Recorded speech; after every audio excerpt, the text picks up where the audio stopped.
Good afternoon, students. After completion of the first lesson, we are now with the textual exercises. As it is very difficult for you to get the textbook and all, of course, PDF textbook had already been sent. At the same time, we would like to tell you one more. If you can take the printout, it is better. You can have the textbook with you, like page chapter 1, chapter 2, that way. As it is difficult to commute outside and get the works done, I would request everybody to pay attention on only some part of the exercise. Rest of the things can be discussed as and when you come. Of course, some part of it you can do it, like I'm just showing you the textbook over here. That is the part where after the question 6, that is thinking and language part, and underneath you were given some words and everything, and you are requested to go through these words which are used for different types of storms. As we discussed in the lesson devastating storm, so this would help you a bit to understand what intensified words can be used in the event of describing cyclone or a heavy wind, all this in particular. A tornado it can be, so like this. Now we are going to discuss further in page number 9, Roman 3, that is relative clauses. Now we are going to learn about relative clauses. Before we get into relative clauses, you must be aware of a relative pronoun. What actually a clause is? A clause is nothing but group of words that may not convey complete sense, or there is a phrase, but a clause could convey partly the sense of the sentence that describes the people as well as things. Suppose, you see, my grandfather, who is 40-year-old, can ride a bicycle, can walk 4 miles. So when I told these things, I am describing his age, and I am describing his physical ability, and I am describing what type of fitness he had.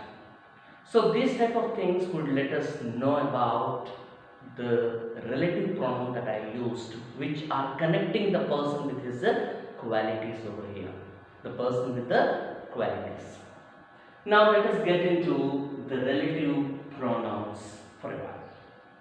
We use relative pronouns to introduce relative clauses. Relative clause tells more about people and things. As I told you, it tells more about people and things. Now, the relative pronouns are given as in the. So what are those things here? You would find first who, which and that. These are the 3 relative pronouns that we use in the combining of sentences.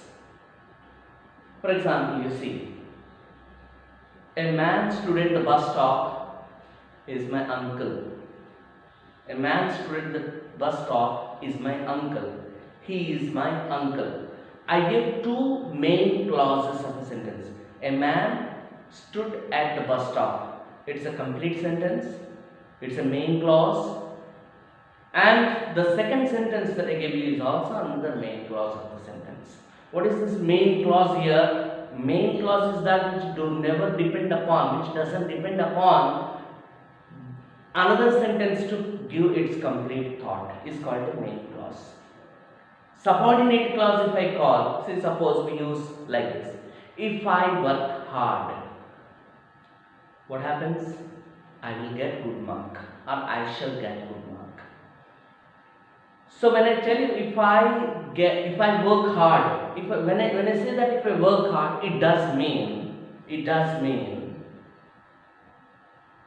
I have left out the sentence incomplete. The sentence is complete when it only I add another part of it. That is called independent clause or main clause. Like I shall get good marks. You see here, I shall pass in the examination. So it doesn't require any other information. The sentence itself complete in its thought. Coming to this part of the sentence, when I say about main subordinate clause and main clause, see I tell you this sentence. A man who is at this bus stop, a man is at the bus stop, he is my uncle. When I say this sentence in particular, what happens is, a man who is at the bus stop is my uncle. A man who is at the bus stop, a man who is, now what did I do here? I joined the sentence with what happened? A relative pronoun who.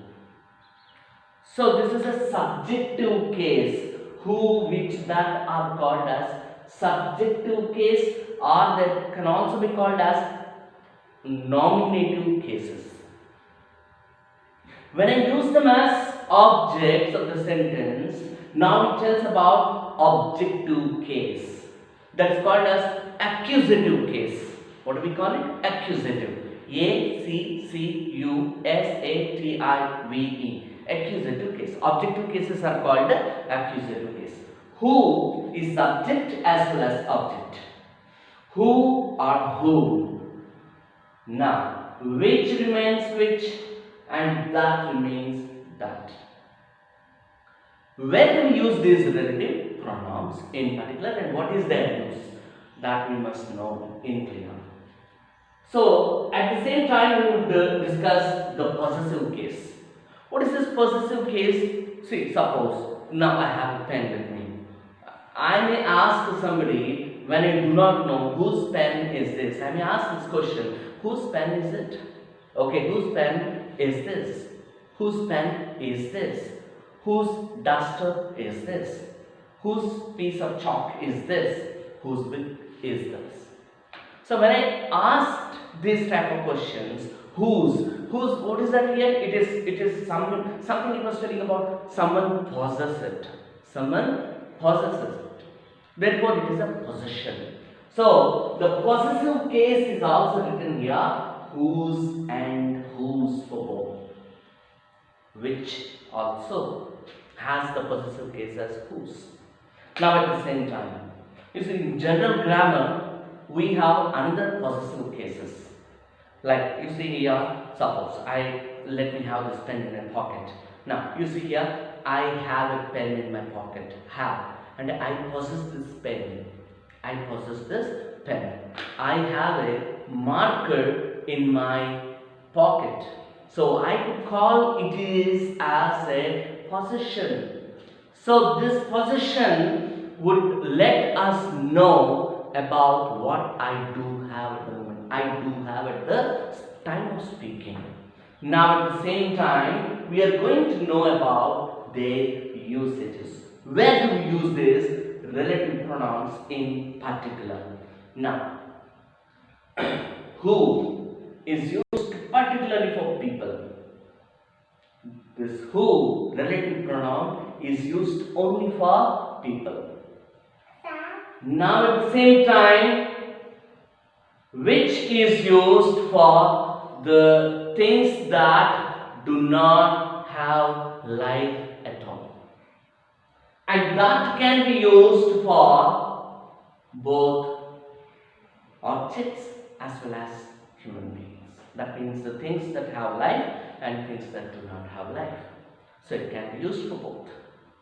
So this is what we got to know about what actually the relative pronouns are. Hence, I just would like to take your textbook once for a while. You are given relative clauses over here in page number 9 under this match the following box. So I would like to read a few lines of it. All morning, Lencho, who knew his friends intimately, looked at the sky. You are given a sentence. The woman who was preparing supper replied, yes, God willing. So these two sentences. Let us read what actually in the textbook is. The woman, the italicized parts of the sentences give us more information about Lencho and the woman. We call them relative clauses. Notice that they begin with a relative pronoun who. Other common relative pronouns are whom, whose and which. Already we discussed over here.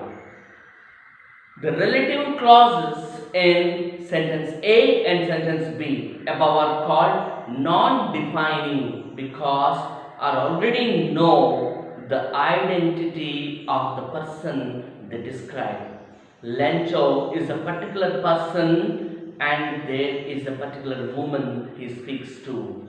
We don't need the information in the relative clause to pick these people out from a larger set. Now at the same time, we take this as a part 1 and rest of the part will be explained in the next video.